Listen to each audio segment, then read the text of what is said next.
Some of the residents affected by last Friday's big fire in Ang Mo Kio have begun returning to their homes, but others are still coming to terms with the harrowing incident and picking up the pieces.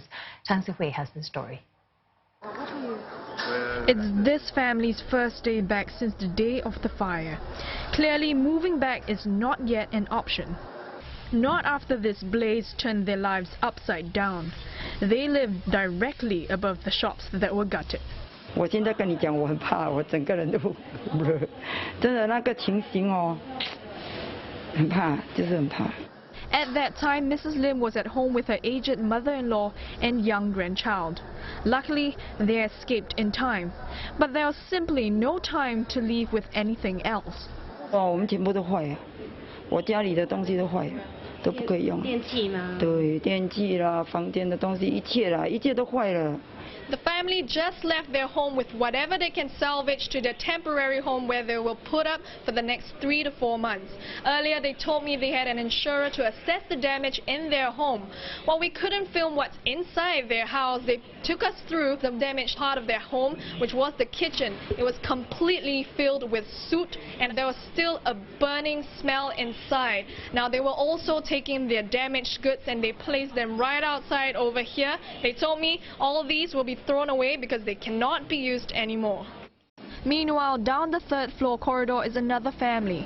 They are relieved to return to the comfort of their home after a few days in temporary housing arranged by the authorities.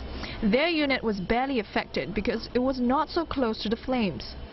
Sunday afternoon we came back, mop the floor, everything, clean everything, and then when they heard the worker say 8 o'clock will be turned on, the electricity, then we came back. One floor below, staff in this learning center had to take about 20 children to safety on the day of the fire.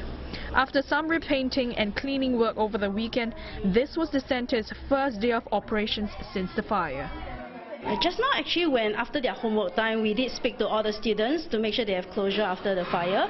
So all of them are actually okay. They have not reported any sickness or any breathlessness. Reactions from stall owners at a nearby hawker center were mixed when asked if their businesses were affected. Still the smell is out, you see. Yes, we can smell the fire smell, you see. So some of them, they afraid to come here to makan all this. So some people thought that even the hawker center also got fire. 当天就是说3点多火烧的时候我们就停止了咯。那时候当然是 affected 了，不过第2天、第3天都是 OK 的，因为很多人来看所以so far so good 了，我觉得。 CNA understands that of the 8 people taken to hospitals after the incident, at least 7 have been discharged.